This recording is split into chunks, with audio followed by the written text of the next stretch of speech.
no matter what level you're at, whether you're a crew employee or a grill operator or the cashier, you are being measured at the position you are currently in, potentially to do something more, but your report card is what you're doing now.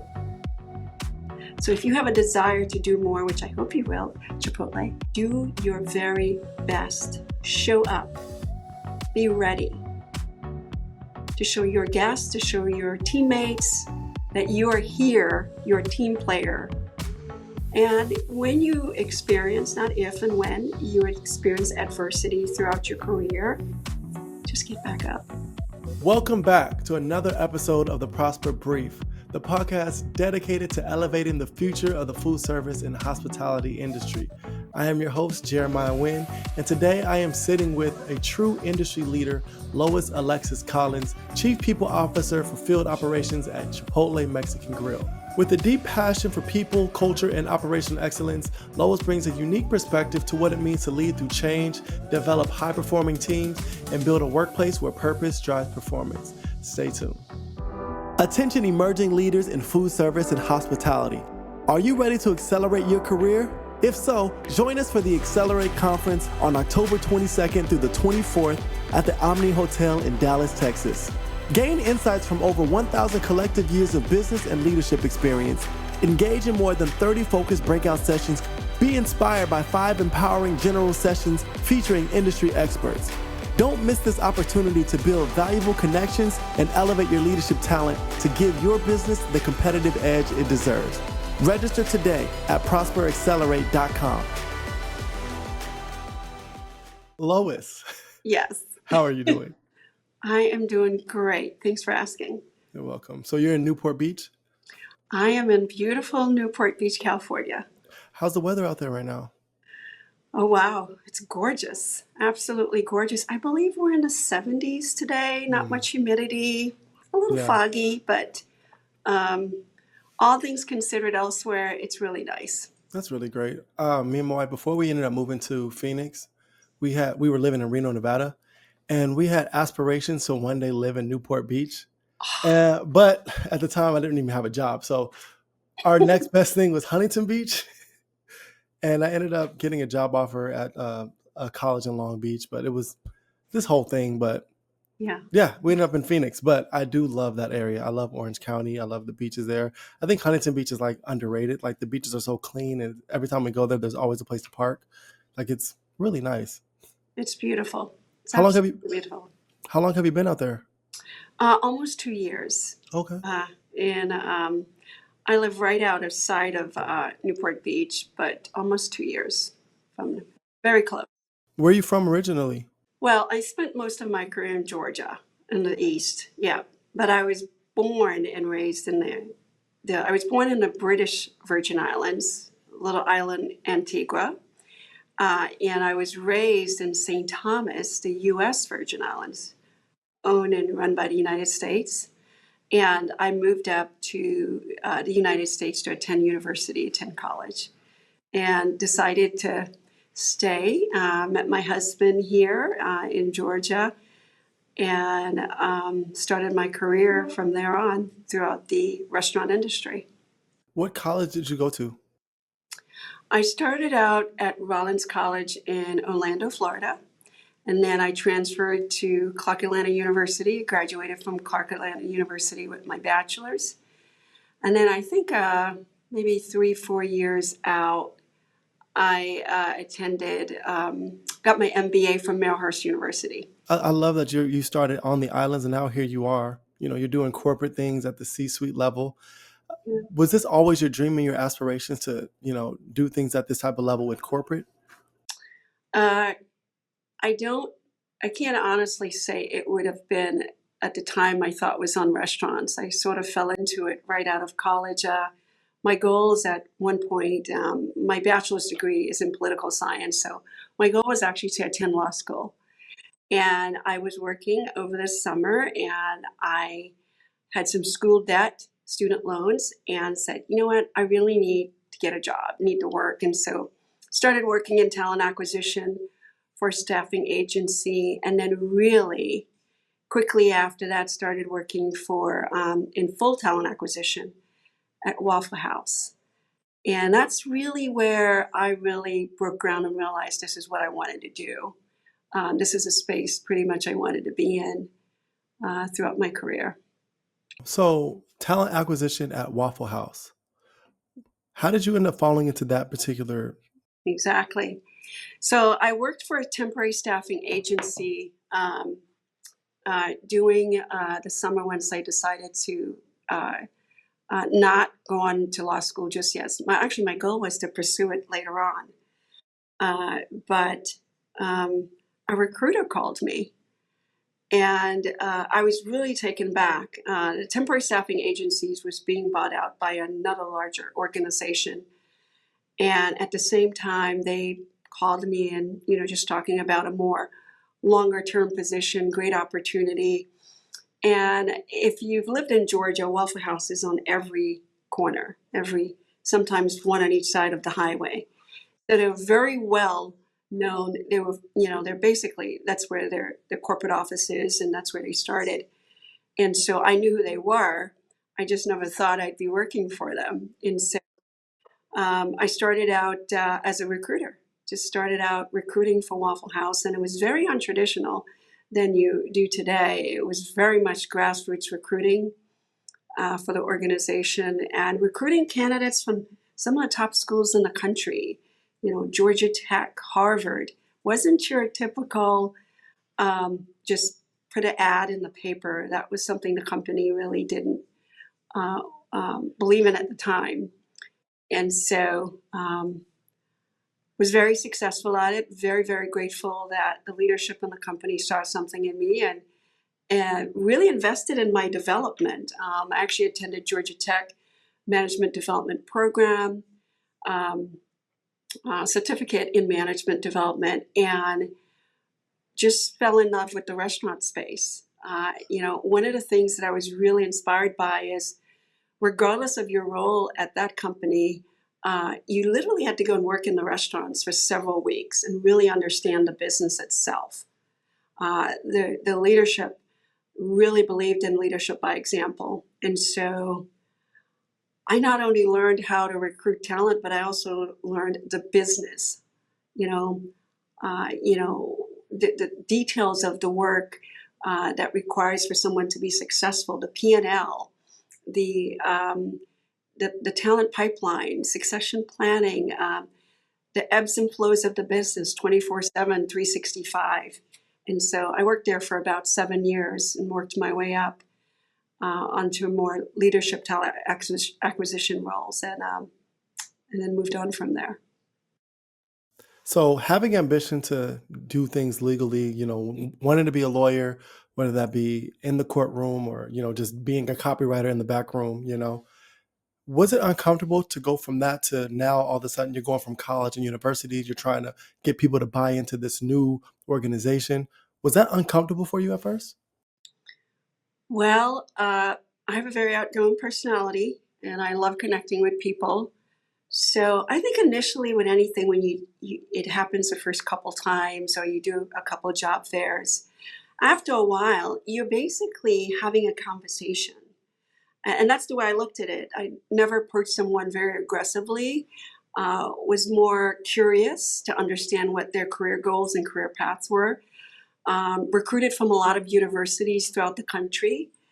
And so was very much created a very relaxed environment for candidates. Didn't come across that I was trying to sell them something, was more so informational. And a lot of companies, there are a lot of great secrets, not intentionally, that people don't know. And I felt that I was a really good resource for that and saying, did you know that, we do this and this is some of the things we offer, whether it's, supporting our employees as far as their continuing education or the benefits. And many times they did not know, they weren't aware. So, my approach was more from an awareness approach and also look to see how they responded, if they were engaging, if they were curious, if they were willing to think a little bit outside of the box, take on a challenge, because it's not an easy position, that's for sure. And eventually I became very comfortable. Now, going to the now, right, and the conversations that me and you have had within the last couple weeks, you've said things about, as leaders, it's important for you to get, and before you can become comfortable, you have to first be uncomfortable. And another thing that you kind of like spoke on was this idea of breaking free from your silo and understanding other departments, other roles, and being able to have empathy for, everybody from the janitor, the custodian, to the manager, to the fry cook. So, how has your experience led you to this point to where you implement this with the advice and the leadership you give today at Chipotle? So one of the amazing things of working in the customer facing industry and the food industry is that every day is different, and it can be. And so I've worked for some amazing organizations as Chipotle, where you're really spending a lot of time in the business, understanding the business.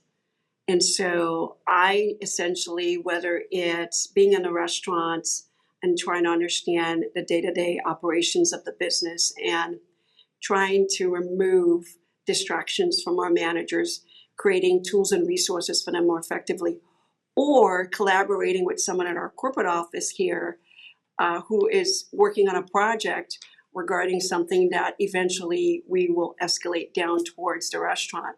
I think you have to get in their space to understand where they're at. Because if you have a one-track view of something and not understanding the other facets of the business, then your information and input will be slightly, I wouldn't say incorrect, but flawed overall. And so I'm very curious. I think being curious is really important, regardless if that's your area of specialty. So for me, I'm very curious as how do we make our food? How much time does it take our chicken to be cut? What are all the steps our general managers have to do on a day-to-day basis in order to create a successful experience and a happy experience for our guests and to take care of our employees? Because along with that, the general manager have a lot of other responsibilities in the restaurant. And so if you're not physically or really in tune as to what they're doing, how can you successfully create something and take it downward to the organization, to the restaurants? And so that goes full circle throughout the organization, regardless of what department, whether it's finance, marketing, human resources, safety. It's very hard to give your opinion and recommendation if you're not fully embraced in understanding how these functions operate as a leader, as an HR leader. And so I personally think it's important for you to understand the whole business of any business organization that you work for or you support, and you seek to understand before you make decisions or even give recommendations, as you may not have the full picture of the why and may not be as effective in implementing certain things, or make very big mistakes by not really doing your homework on understanding the whole body of the business itself. How would you encourage leaders to be more curious? Build relationships with functions outside of departments, outside of your department, and approach it to me in a way of seeking help, curiosity, versus someone who's doing something wrong. I'm really curious, how were we able to do this? People love to talk about what they do. And if you give them that opportunity and just listen, you can really learn a lot from it. I do the same when I'm interviewing a candidate. If I'm doing most of the talking and the candidate is doing most of the listening, there's a problem. I'm not learning anything about that candidate. And so I really try to carry that practice on. But most of it comes back from the beginning of my career and really being, moving into the actual physical part of the business, never working in restaurants, but having to work in it for at least several weeks and understanding every single shift, all different parts of the restaurant business. I mean, honestly, I was really humbled the amount of work and resources that it takes, to take care of your guests and of the team members. And in my position, my job is to make sure they have many of those tools and resources and they're being heard. So in order to do that successfully, I have to really understand what they do. And so you can take that playbook to any organization, any department. It just depends on how you approach it. Do you have any specific examples that you can share with us where, because of your experience spending weeks at the restaurant level, it helped you make a good decision at the level that you're at? So not long ago, we implemented a system, an AI assistant, Avocado, through Paradox. I'm sure there's a lot of publicity and a lot of, it was a very large implementation that we had. And a significant amount of resources in the organization to pull things together. Our amazing technology team, marketing, HR, the field team, the operations team, lots of work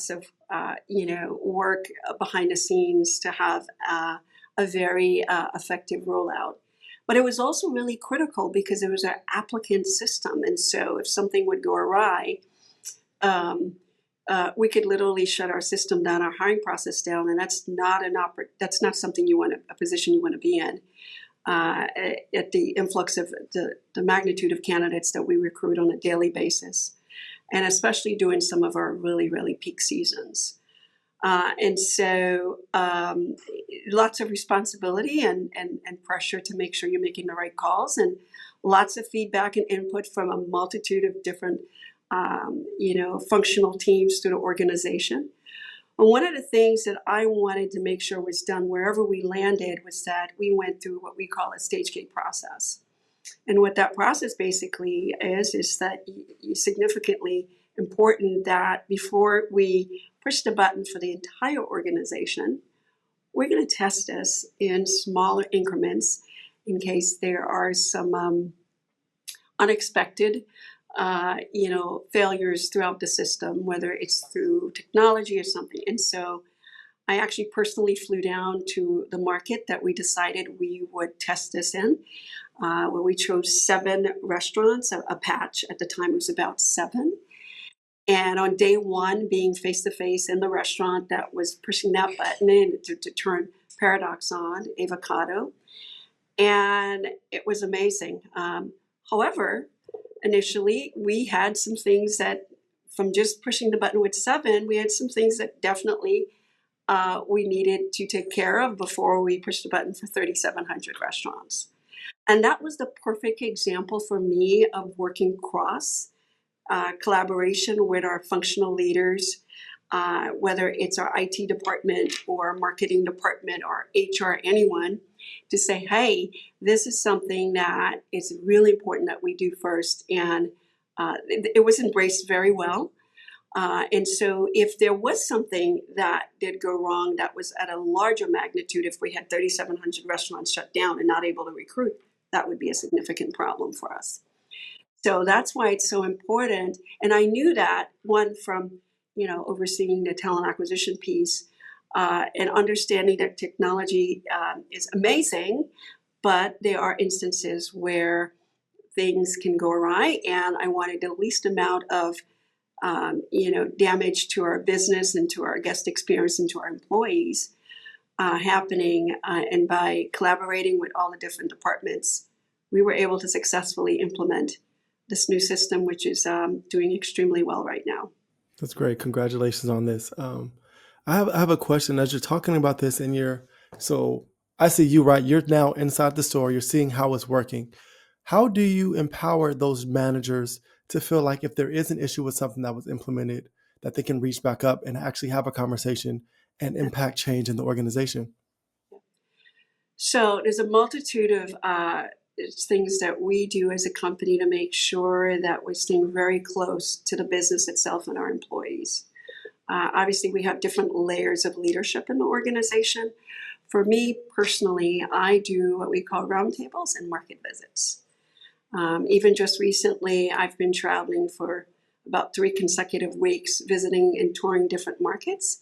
and making sure that I'm speaking to the general managers, the field leaders, and addressing any pain points, any concerns. And then what I look for is consistency, obviously. Is this happening here? Oh, I heard about it there. And then making sure that I'm connecting with those functional leaders, those departments, giving really good candid feedback as far as what I'm hearing. And then one of the things that's really nice that we're doing is my HR business partners, they're all over the country. They're supporting these teams. And then they facilitate these meetings for me. But then we have a process where they receive a response back, whether it's from myself or that functional team department leader or manager to say, Lois was visiting your market. We just did a roundtable. You had a question about this. And Lois wasn't able to answer it. Here's where we are. It could be yes, it could be no, it could be that's something we're looking into. But I think letting people know that you hear them. There's a saying, we like to be seen, people. We like to be valued, and we like to be heard. And so by showing up to our restaurants and showing our appreciation and our gratitude to our employees, I think that speaks volumes. It's a really big deal for them. By following back up and at least listening to them about some of their concerns or their challenges, that's really important because at least someone took the time. And that's not just myself, actually. That's something our operators consistently do. There's other corporate team members participate in market visits, but it's a heavy part of my responsibility. And it's actually, to be honest, one of the most enjoyable parts of my job. If you'd ask me, what really puts a smile on my face is just really just seeing the gratitude. And, so many employees will come up to you and thank you and say, it was because of Chipotle why I was able to purchase my first home. Or it's just amazing the lives that we've inspired and have changed in a positive way. And so it just does something to me personally. And it also gives me a lot more energy and fuel to go back to the table and address some of those pain points that they may have to see what can we do to fix those things as a company. When you look at it, we're opening up one restaurant a day, literally right now. Yes, I know. It's just literally saying that it's so hard to believe, Wow. that we're actually opening up one restaurant a day, but that is exactly what's happening right now. The magnitude of lives that we're changing throughout the organization and in the field. And it's just fascinating to me. But it takes a multitude of people and functions and teams that really are not out front to the guests, but they're behind the scenes taking care of our employees, who then takes care of our guests. Speaking of that, I know we spoke a little bit, maybe you can shed light on it now, but for those people who are working at the front line and they would like to see themselves, go deeper and go higher up the ladder. Do you guys have an opportunity for growth when, kids are coming in, maybe they're 17, 18 years old and they really love the culture? Is there any way for them to possibly be in sales or, be in finance? So yes, absolutely. And also for the corporate positions also. There's so many stories I can tell you of different individuals that started out their career at the frontline level that are running, hundreds of Chipotles in our organization, or working in our corporate office, or working in one of our training or our L&D department, or even human resources. I mean, I have our business partners that started out in our restaurants. And so, yes, and also attending university, attending college, or raising a family. I think that is what drives me more than anything, is getting that message out to our team members and then to the public of the amazing benefits that we offer and why this is not only can be a job, but it literally can be a career for you. And I love that because it kind of goes back to what we were saying initially of you get the job as, the chief people officer, and then you're going in the stores and you're working with the front line. Being able to be at the front line and work your way up, it's going to give you that exact same effect, if not more, because now there's been years, months, there's been so much time spent understanding and those, you're building camaraderie with the front line. So I really love that. That's so great. And I remember growing up, I used to watch Coming to America, and there's like this scene where this guy's like, he's talking to the prince, and he's like, yeah, right now I'm sweeping, but next week I'll be on fries, and then I'll be on patties, and they kind of made a joke out of it. But the reality of what you guys are doing is that you may be sweeping today, but you do have the potential of having 100 stores underneath you. Oh, absolutely. And we have actual employees who have done that. And so they can resonate when a general manager is struggling, let's say a field leader, which is the next level above a GM, is struggling because guess what? They've been there. They've experienced that. And with this type of growth in our model, we just think it's one of the best ways to successfully develop someone is to have them experience the day-to-day, the challenges, the ebbs and flows of the business, and to become effective people leaders, because that's a significant part. Let's not forget that of their role is to lead and develop others. And so, while you can learn all these things externally, and yes, we do hire candidates externally, there is something to be said when you can resonate with that team member, that when you're trying to coach and develop them, like, I've actually done this before, and here's what I did when I was in your position. Yeah, that makes total sense. So the last 2 years you've been at Chipotle, what has this taught you about yourself? Wow. You know, it's so funny. I love a challenge. I think that's what drives me. Things that normally that one would think, oh no, let me go the other way. I sort of run into it. And it's proven to me that the sky's the limit. And I think I've learned even more and more how critical it is to cross collaborate with different functions. Because I remember when I was being interviewed by Scott Boatwright, our current CEO, and Brian Nickel, our prior CEO. And I honestly don't remember which one asked me this question, but I know the question was asked because I never forgot it. And he said, Lois, what would you do in the first, I think it was the first 60 or 90 days of, if you were offered this opportunity? And I literally remember saying, you know what? I know restaurants, but I do not know Chipotle well enough. And so my goal is to hit as many restaurants as possible so I can first understand the business. Truly, I understand the people environment, I understand restaurant, I understand food, but I never worked in your restaurant before. And I think it would be a disservice not to spend some time into the heat of your business. So when I do make recommendations to implement different things in the field, I have a really good eye and perspective of what it takes for it to be successfully implemented. Because you could have a beautiful idea, and I've seen it many times, and well intended, but it just doesn't fit well in that environment. Idea is still great, but how does it fit in that space? And so I did that quite a bit, and still do, visit our restaurants and our business. And what's really interesting that I love? And I tell my team this all the time. Every time I visit our restaurants, I literally walk away learning something new. And I've been visiting a lot of restaurants. I learned something new. It is amazing how many things you don't realize that happens in that small box of 30 to 40 employees on a day-to-day basis. I love that. That makes me so happy because I've had relationships and I've worked with people who felt like they just know it all. And when you feel like you just know it all, it's really hard, one, for you to meet me where I'm at and understand my perspective, but also it's harder for you to grow because that means you're there, you've plateaued.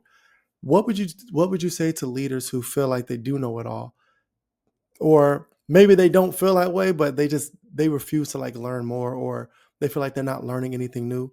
What would you say to those leaders to encourage them to start learning and, like we said, be more curious and like just look and see different details? Like, what would you say to that? So that's very unfortunate, because even at my level of my career, I still feel I have a lot to learn. I think when you stop learning, you stop living. It's my opinion. I just feel that there's so much more out there, and so many different ideas and perspectives of all age groups. It's not a seniority thing or age thing. There's so much to learn. I have two children of my own that are attending college, and I'm also learning still from them. Look at where we are today when it comes to AI and the different technologies that are upon us right now. And so if you shut yourself off from things like that, I think you're honestly doing yourself a disservice. You have to be curious. I think the human brain, functions better if it's curious. And so I try to stay curious. And many times, and I know it can be annoying sometimes, even for my children, I keep asking, well, why is that? Why is that? And it's because I'm really trying to understand, the whole grasp of it. And my brain is just like a sponge. And it's going so fast trying to understand and really engaged in learning. So I think if you have a leader that feels they're at a point that they're at a capacity of no one can tell them anything, then I wouldn't call that a highly effective leader. And they may not admit it, but it will be it's a shortcoming.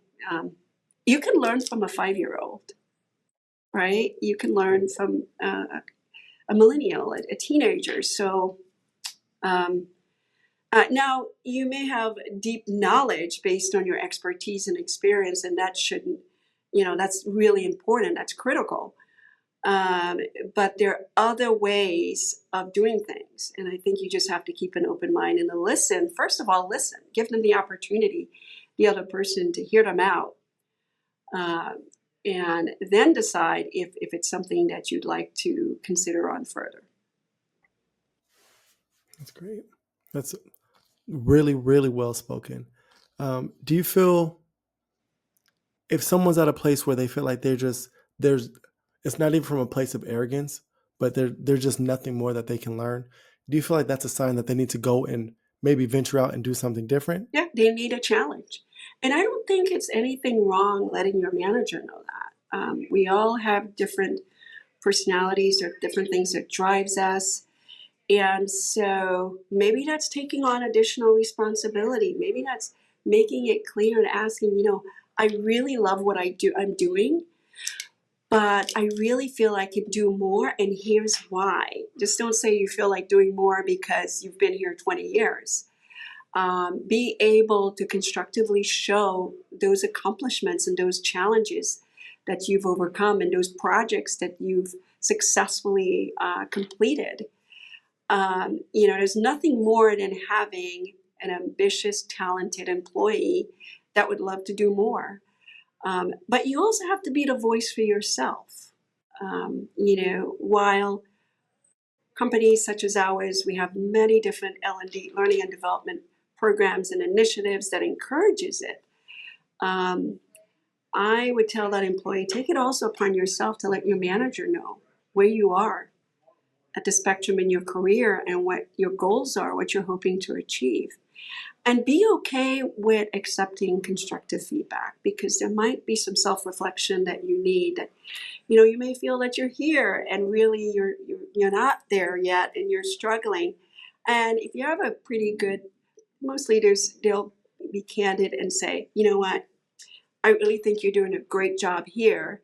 These are the things that, wow, you've knocked it out of the park. But I really want you to work a little bit more on your organizational skills, or, time management, or your delivery of how you communicate with functional leaders or your peers. Sometimes it's not your intelligence or your knowledge base. It's more of, how are you able to convince people that your idea is the best idea? Are you coming at them in an overly aggressive manner, or you're commanding it, or are you having a conversation with them? And sometimes it's your delivery. Being honest. I'm laughing because that's my wife. Really? Like the way I say it, like because of the delivery of it, it's just like, yeah, I missed the mark. And yeah, that's what I'm working on. So Effective communication skills is a key component of being successful in life. And I've personally learned that through my children, actually raising two kids. But how you say it, when timing, reading the room, understanding when that would be a good time to have that conversation, praise in public, reprimand in private. These are things that are very common. Sometimes we forget, but I think they're really important to be an effective leader. And you want people working for you. You want them not they're just working because they need a job or until they find the next opportunity. You really want where they feel that they can have a constructive conversation and they're being heard. You may not be able to say yes to something, but I think being thoughtful and considerate with your response and really thinking about it makes a difference, and it's respectful. thank you. That's great. I'm sorry. I'm just like, gosh, I have to go apologize to my wife after this. Because you're so right. And evidently she was right too. But sticking to the topic, so Chipotle, you guys have a lot of amazing like internal things that you do, which is, treating your employees like they're internal guests. What is your hope for the rest of the restaurant industry as it comes to in regards to the way that they treat their employees and things like that? Not able to speak about a particular company, but this goes for any company. Uh, there's one thing that's clear. Everyone wants to be seen, they want to be valued, and they'd like to be heard. As a leader, as a manager, for me, situational leadership is really important because we all don't respond the same way to things. And we all don't interpret things the same way based on the delivery. And so I think one of the things as a leader that's really important, and these are different courses that we also implement throughout our organization, situational leadership, but is really understanding what it really means to be an effective leader. You can hold someone accountable and get them to their highest peak of performance, but how you deliver that message and how they respond, and you notice how they respond, you need to be able to assess that and not just, to me, put a broad brush. Whereas there were days in my career where I'd have leaders say to me, well, this is the way I lead, and they can take it or leave it.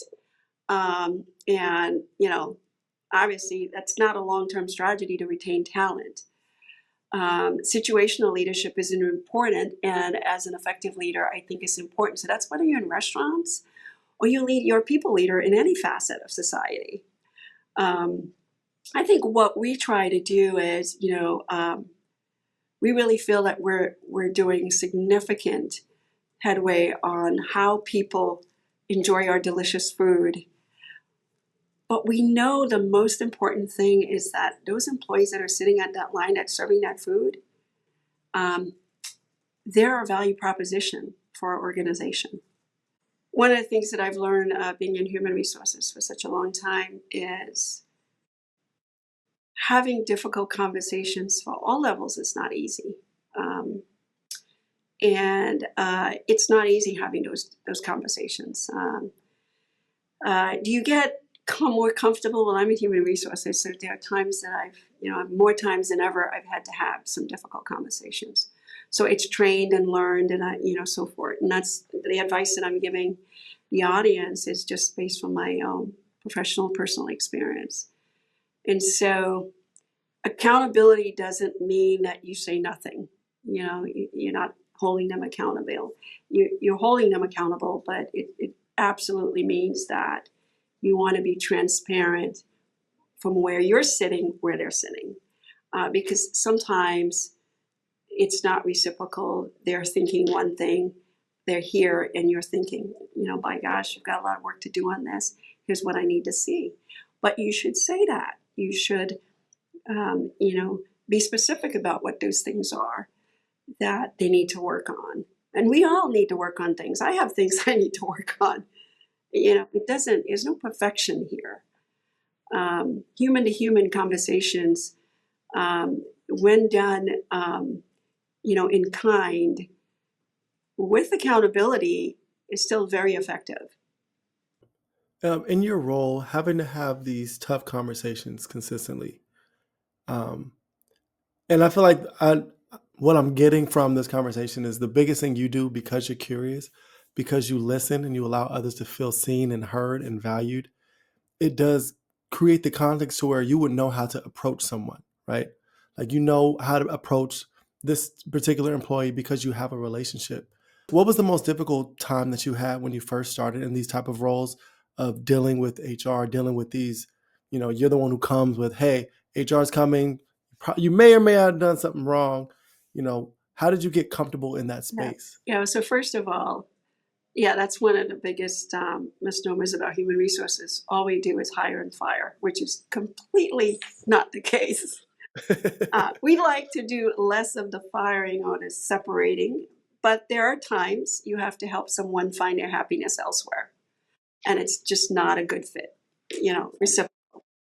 Yeah, and so sometimes you are doing that person a favor and giving them that type of feedback. Obviously, being in HR throughout the years, I've had to have these conversations. So the more you do something, the more comfortable you are. But again, for me, it's my approach. I've learned my approach. First of all, when HR walks into the room, the pressure is up. When they say human resources will be here, someone's thinking, oh my gosh, am I going to lose my job? Most of the times that's not the case. But yes, because, many times we are visible during those conversations. And so what I try to do with these conversations is immediately knowing my position is lowering the temperature for the individual. Where they're saying, I'm here today for us just to have a conversation about ABC. So I try to lower the temperature with them. One of the nice things is, and most companies do this, you have reviews, mid-year check-ins or reviews. We're actually actually in the process now of doing those.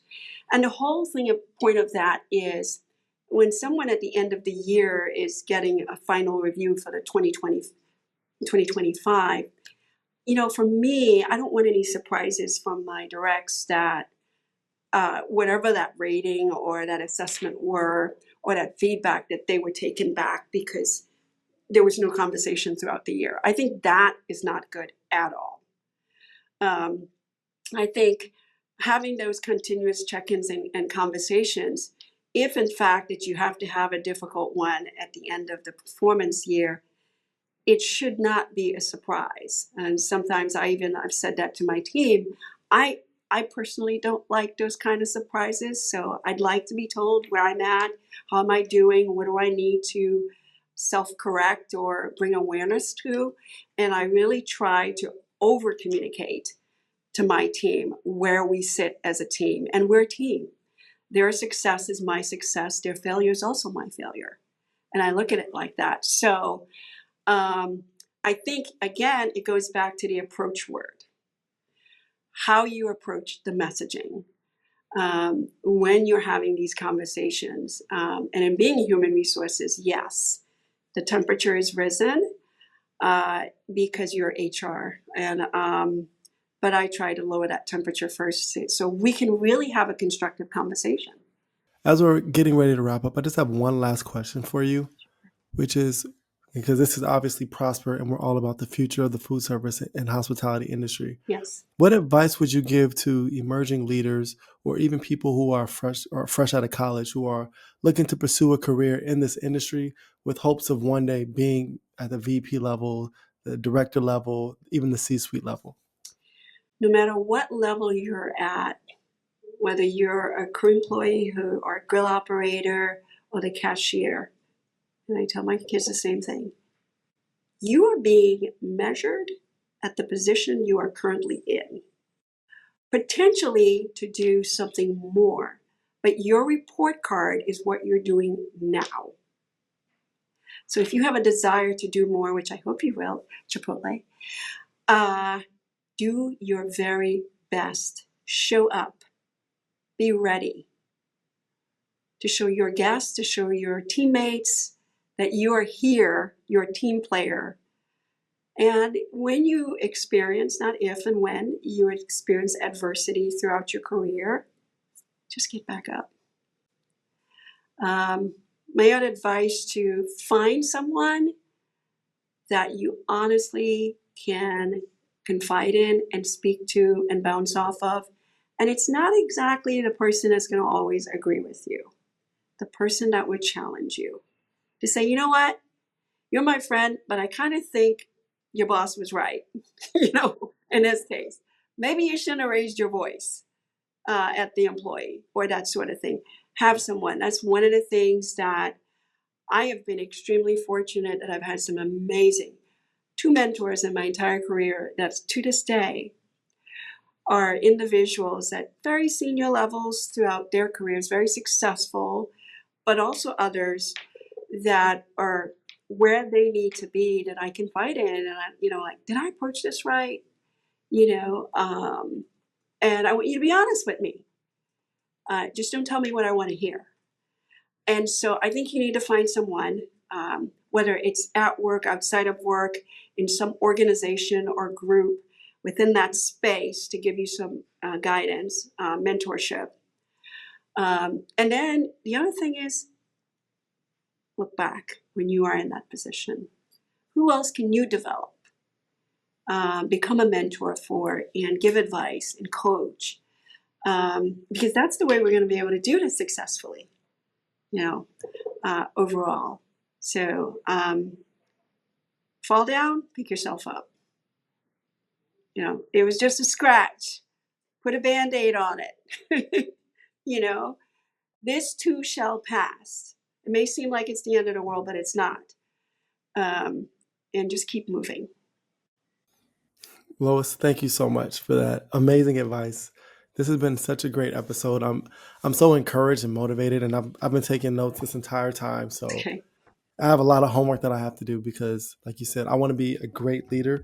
I want to be a leader who is empathetic and who not only can motivate, but can empower and can encourage people who are following me and are working alongside me. And still hold them accountable.